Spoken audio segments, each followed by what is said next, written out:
Hello friends, welcome to crazy GK trick. दोस्तों, आज के इस वीडियो में हम भारत के former prime minister doctor Manmohan Singh ji के बारे में डिटेल में स्टडी करेंगे एंड एक बहुत ही इंपॉर्टेंट टेस्ट भी लगाने वाले हैं। दिसंबर मंथ में 26 दिसंबर 2024 को भारत के former prime minister doctor Manmohan Singh ji का 92 वर्ष की आयु में निधन हो गया था। डॉक्टर मनमोहन सिंह की बात करें तो ये एक ऐसी पर्सनालिटी है कि जिनसे आने वाली एग्जाम में आपको डेफिनेटली एक क्वेश्चन देखने को मिलेगा।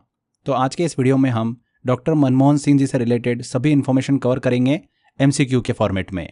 तो चलिए फ्रेंड्स, लेक्चर को शुरू करते हैं। यहाँ पर मैंने 20 मोस्ट इंपॉर्टेंट क्वेश्चंस निकाले हैं। इन क्वेश्चंस में से एक ना एक क्वेश्चन आपको ज़रूर एग्जाम में देखने को मिलेगा। तो चलिए पहले क्वेश्चन की तरफ चलते हैं। दिसंबर 2024 में भारत के पूर्व प्रधानमंत्री डॉक्टर मनमोहन सिंह जी का निधन हो गया। डॉक्टर मनमोहन सिंह जी की आत्मकथा का नाम क्या है?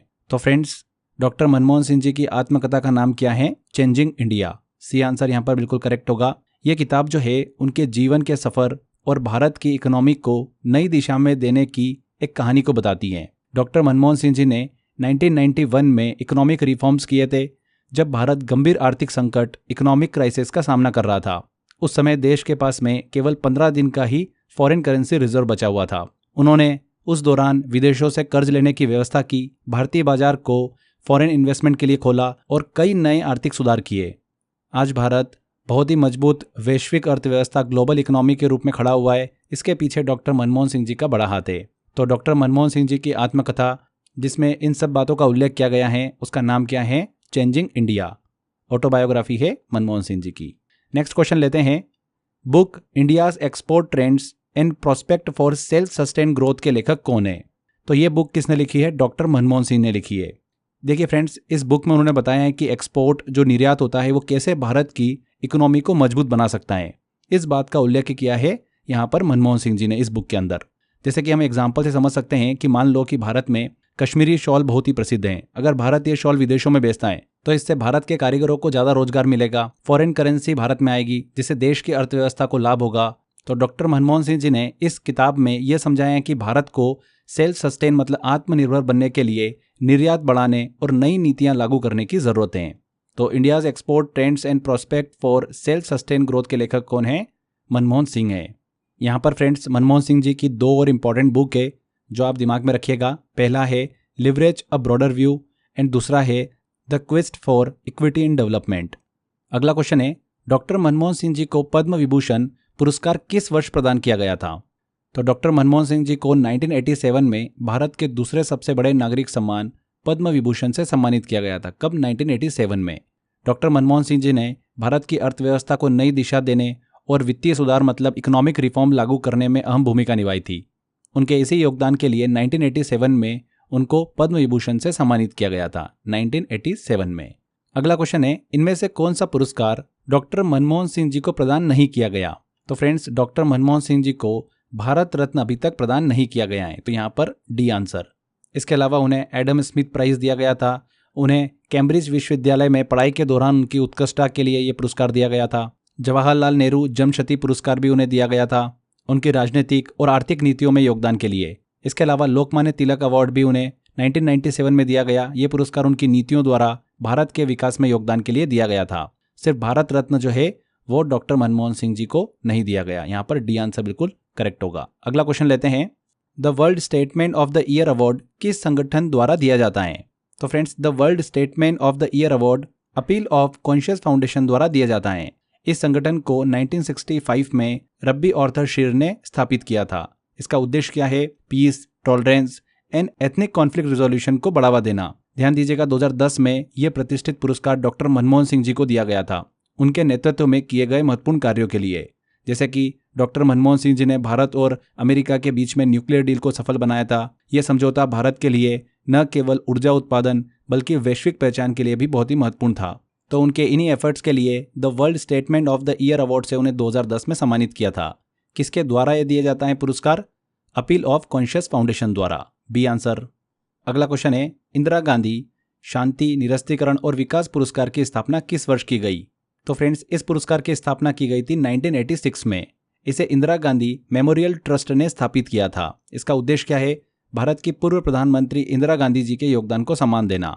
2017 में डॉक्टर मनमोहन सिंह जी को इस पुरस्कार से सम्मानित किया था। जिन्होंने भारत की अर्थव्यवस्था और अंतर्राष्ट्रीय संबंधों को मजबूत किया। हाल ही में 2024 में मिशेल बैचेलेट को यह पुरस्कार दिया गया। मिशेल की बात करें तो ये चिली के पूर्व राष्ट्रपति हैं। 2017 में ध्यान रखिएगा डॉक्टर मनमोहन सिंह जी को इस पुरस्कार से सम्मानित किया गया था। कब हुई थी इस पुरस्कार की स्थापना? 1986 में। अगला क्वेश्चन लेते हैं, डॉक्टर मनमोहन सिंह के कार्यकाल में इनमें से कौन सा अधिनियम पारित नहीं किया गया? तो एक एक करके देखते हैं। डॉक्टर मनमोहन सिंह के कार्यकाल के दौरान कई ऐतिहासिक कानून मतलब एक्ट पास किए गए थे जिनका भारत की प्रगति में अहम योगदान है। यहाँ पर पहला है सूचना का अधिकार नियम, right to information act, RTI जो है ये 2005 में पारित हुआ था मनमोहन सिंह के कार्यकाल में। सेकेंड है राष्ट्रीय ग्रामीण रोजगार गारंटी अधिनियम, नरेगा जो है ये भी 2005 में लागू हुआ था जिससे ग्रामीण इलाकों में रोजगार बढ़ाएं। तीसरा है शिक्षा का अधिकार नियम, राइट टू एजुकेशन एक्ट, ये 2009 में लागू किया गया जो कि 6 से 14 साल के बच्चों के लिए मुफ्त और अनिवार्य शिक्षा सुनिश्चित करता है। तो यहाँ पर उपरोक्त में से कोई नहीं, डी आंसर बिल्कुल सही होगा क्योंकि ये सभी अधिनियम उनके कार्यकाल में ही पास हुए हैं। इसके अलावा इंडो US न्यूक्लियर एग्रीमेंट 2008 का आधार योजना भी उन्हीं के कार्यकाल के दौरान शुरू की गई थी। तो यहाँ पर उपरोक्त में से कोई नहीं, ये सारे अधिनियम डॉक्टर मनमोहन सिंह के कार्यकाल के दौरान पारित किए गए। अगला क्वेश्चन है, डॉक्टर मनमोहन सिंह किस राज्य से राज्यसभा के सदस्य थे? तो डॉक्टर मनमोहन सिंह असम राज्य से राज्यसभा के सदस्य थे। उन्हें पहली बार 1991 में असम की विधानसभा द्वारा राज्यसभा के लिए चुना गया था। इसके बाद वे 1995, 2001, 2007 और 2013 में लगातार राज्यसभा के लिए चुने गए थे। 2019 में राजस्थान से भी राज्यसभा सांसद के रूप में चुने गए, लेकिन उनका सबसे लंबा जुड़ाव असम से ही रहा है। तो यहाँ पर डी आंसर सही होगा, डॉक्टर मनमोहन सिंह असम राज्य से राज्यसभा के सदस्य थे। अगले क्वेश्चन की तरफ चलते हैं। इनमें से कौन भारतीय पूर्व प्रधानमंत्री ने वित्त मंत्री के रूप में भी कार्य किया है, फाइनेंस मिनिस्टर के रूप में भी कार्य किया है? तो फ्रेंड्स यहाँ पर 4 ऑप्शन दे रखे हैं, मोरारजी देसाई, चरण सिंह, विश्वनाथ प्रताप सिंह और मनमोहन सिंह। तो फ्रेंड्स भारत के कई पूर्व प्रधानमंत्री ऐसे रहे हैं जिन्होंने प्रधानमंत्री बनने से पहले वित्त मंत्री मतलब फाइनेंस मिनिस्टर के रूप में भी कार्य किया है। तो अगर हम एक एक करके देखें सभी को, तो मोरारजी देसाई भी देखिए फाइनेंस मिनिस्टर थे प्रधानमंत्री बनने से पहले। 1958 से 1963 तक ये फाइनेंस मिनिस्टर रहे। उनकी कई नीतियों ने भारत की अर्थव्यवस्था को स्थिर बनाने में मदद की थी। चरण सिंह की बात करें तो 1979 में प्रधानमंत्री बनने से पहले ये भी वित्त मंत्री रहे थे। किसानों के लिए सुधार लाने पर इन्होंने फोकस किया था। विश्वनाथ प्रताप सिंह की बात करें, VP सिंह की, तो 1984-85 में ये वित्त मंत्री के रूप में कार्य किया था उन्होंने भ्रष्टाचार को रोकने के लिए कई महत्वपूर्ण कदम उठाए थे। मनमोहन सिंह की बात करें तो 1991 में ये वित्त मंत्री बने थे। उन्होंने भारत के आर्थिक सुधार, इकोनॉमिक रिफॉर्म की नींव रखी थी। तो यहाँ पर फ्रेंड्स डी आंसर बिल्कुल सही होगा, उपरोक्त सभी, इन सभी भारत के पूर्व प्रधानमंत्री ने वित्त मंत्री के रूप में भी कार्य किया है। अगला क्वेश्चन लेते हैं, डॉक्टर मनमोहन सिंह द्वारा भारतीय रिजर्व बैंक के गवर्नर के रूप में कार्यकाल क्या था? तो डॉक्टर मनमोहन सिंह ने RBI के गवर्नर के रूप में काम किया था, उसका कार्यकाल पूछ रहे हैं, तो 1982 से 1985 तक का। देखिए RBI के 15वें गवर्नर थे मनमोहन सिंह। 1982 से 1985 के बीच में उनका कार्यकाल रहा था। इस दौरान उन्होंने भारत के बैंकिंग सिस्टम को और मजबूत बनाने के लिए, आर्थिक स्थिरता, इकोनॉमिक स्टेबिलिटी लाने के लिए कई महत्वपूर्ण नीतियां लागू की थी। तो बी आंसर करेक्ट होगा। नेक्स्ट क्वेश्चन लेते हैं, डॉक्टर मनमोहन सिंह ने किस सरकार में वित्त मंत्री के रूप में कार्य किया था? तो डॉक्टर मनमोहन सिंह की बात करें तो इन्होंने 1991 से 1996 तक नरसिम्हा राव सरकार में भारत के वित्त मंत्री के रूप में कार्य किया था, यूनियन फाइनेंस मिनिस्टर के रूप में। ये जो समय था ये बहुत ही खास था क्योंकि 1991 में भारत बहुत ही गंभीर आर्थिक संकट, इकोनॉमिक क्राइसिस से गुजर रहा था। डॉक्टर मनमोहन सिंह ने इस स्थिति से निपटने के लिए इकोनॉमिक रिफॉर्म्स की शुरुआत करी थी। उन्होंने LPG मतलब लिबरलाइजेशन, प्राइवेटाइजेशन और ग्लोबलाइजेशन जैसे कदम उठाए थे, जिसे हम LPG रिफॉर्म्स के नाम से जानते हैं। उन्हें 1993 में यूरो मनी और एशिया मनी द्वारा finance minister of the year का खिताब भी मिला था। तो नरसिम्हा राव की सरकार में वित्त मंत्री के रूप में उन्होंने कार्य किया था, बी आंसर। अगला क्वेश्चन आता है, राज्यसभा में विपक्ष के नेता के रूप में डॉक्टर मनमोहन सिंह का कार्यकाल क्या था? तो डॉक्टर मनमोहन सिंह ने 1998 से 2004 तक राज्यसभा में विपक्ष के नेता, लीडर ऑफ अपोजिशन के रूप में कार्य किया था। उन्हें वर्ष 2002 में आउटस्टैंडिंग पार्लियामेंट्रियन अवार्ड से सम्मानित किया गया था। डॉक्टर मनमोहन सिंह की बात करें तो एक इकोनॉमिस्ट के साथ साथ वो बेहतरीन सांसद भी रहे। ध्यान रखिएगा 1998 से 2004 तक राज्यसभा में विपक्ष के नेता के रूप में उन्होंने कार्य किया। अगला क्वेश्चन लेते हैं, LPG सुधार को किस नाम से भी जाना जाता है? Liberalisation, privatisation and globalisation reforms को किस और नाम से भी जाना जाता है? तो फ्रेंड्स इनको जाना जाता है राव मनमोहन मॉडल के नाम से। तो यहाँ पर सी आंसर सही होगा। देखिए 1991 में भारत के तत्कालीन प्रधानमंत्री उस समय नरसिम्हा राव और वित्त मंत्री डॉक्टर मनमोहन सिंह जी ने एलपीजी सुधार किए थे, एलपीजी रिफॉर्म्स की शुरुआत करी थी। इन सुधारों को राव मनमोहन मॉडल के नाम से जाना जाता है। यहाँ पर लिबरलाइजेशन की बात कर रहे हैं हम, तो लिबरलाइजेशन का मतलब होता है कि सरकारी नियंत्रण को कम करके निजी क्षेत्र को अवसर देना। 1991 के बाद में लाइसेंस राज खत्म कर दिया गया, जिससे उद्योगों और व्यापार के लिए रास्ते खुल गए। प्राइवेटाइजेशन की बात करी हमने तो सरकारी संस्थाओं को निजी क्षेत्र को सौंपा गया, मतलब भारतीय एयरलाइंस को निजी क्षेत्र में देने से इसकी सेवाओं में सुधार हुआ, मतलब प्राइवेट कंपनी के हाथों में दिया गया। ग्लोबलाइजेशन की बात करें वैश्वीकरण की, तो देश को वैश्विक बाजार और अर्थव्यवस्था से जोड़ना। WTO वर्ल्ड ट्रेड ऑर्गेनाइजेशन का सदस्य बनने के बाद में भारत में विदेशी कंपनियों का निवेश भी, इन्वेस्टमेंट भी बढ़ा। तो इन सुधारों ने भारत को इकोनॉमिक क्राइसिस से उस समय निकाला था और इसी के साथ भारत को दुनिया की सबसे तेजी से बढ़ती हुई अर्थव्यवस्था में शामिल किया। इसीलिए एलपीजी रिफॉर्म को राव मनमोहन मॉडल भी कहा जाता है। अगला क्वेश्चन है 2014 में जापान से डॉक्टर मनमोहन सिंह को कौन सा सम्मान मिला था? तो 2014 में जापान ने डॉक्टर मनमोहन सिंह जी को उनके अद्वितीय योगदान के लिए ऑर्डर ऑफ पोलोनिया फ्लावर से सम्मानित किया था। बात करें कि यह सम्मान उन्हें क्यों दिया गया, तो उन्होंने भारत और जापान के बीच में इकोनॉमिक एंड डिप्लोमेटिक रिलेशन को मजबूत किया था, इसीलिए उनको यह पुरस्कार दिया गया। यह जापान का सबसे बड़ा नागरिक सम्मान है, order of Polonia flowers. Next question लेते हैं, डॉक्टर मनमोहन सिंह के बाद भारत के प्रधानमंत्री कौन बने? तो 2014 में डॉक्टर मनमोहन सिंह का कार्यकाल जब खत्म हुआ तो उसके बाद प्रधानमंत्री बने नरेंद्र मोदी जी। प्रधानमंत्री नरेंद्र मोदी ने मई 2014 में प्रधानमंत्री पद की शपथ ली थी, तो यहाँ पर बी आंसर बिल्कुल करेक्ट होगा। नेक्स्ट है 2004 में डॉक्टर मनमोहन सिंह को प्रधानमंत्री पद की शपथ किसने दिलाई थी? तो 2004 में डॉक्टर मनमोहन सिंह ने भारत के 13वें प्रधानमंत्री के रूप में शपथ ली थी। कौन से 13वें प्रधानमंत्री के रूप में? उन्हें जो शपथ दिलाई थी वो राष्ट्रपति डॉक्टर APJ अब्दुल कलाम ने दिलाई थी। यहाँ पर सी आंसर बिल्कुल करेक्ट होगा। डॉक्टर मनमोहन सिंह ने यूपीए सरकार यूनाइटेड प्रोग्रेसिव अलायंस का नेतृत्व किया था, जिसने 2004 से लेकर 2009 में लोकसभा चुनाव में जीत हासिल की। यह पहली बार था जब भारत में एक इकोनॉमिस्ट प्रधानमंत्री बने थे, तो यहाँ पर डॉक्टर APJ अब्दुल कलाम बिल्कुल करेक्ट आंसर होगा। नेक्स्ट क्वेश्चन की तरफ चलते हैं, डॉक्टर मनमोहन सिंह ने निम्नलिखित में से कौन कौन से पद संभाले हैं? तो डॉक्टर मनमोहन सिंह जी की अगर हम पदों की बात करें तो ये सफ़र स्टार्ट हो जाता है 1971 से। 1972 में ये इकोनॉमिक एडवाइज़र रहे मिनिस्ट्री ऑफ फॉरेन ट्रेड के। इसके बाद में 1972 से 1976 के बीच में चीफ इकोनॉमिक एडवाइज़र रहे मिनिस्ट्री ऑफ फाइनेंस में। फिर 1977 से लेकर 1980 के बीच में सेक्रेटरी रहे department of economic affairs and ministry of finance में। फिर 1982 से लेकर 1985 के बीच में RBI के गवर्नर रहे।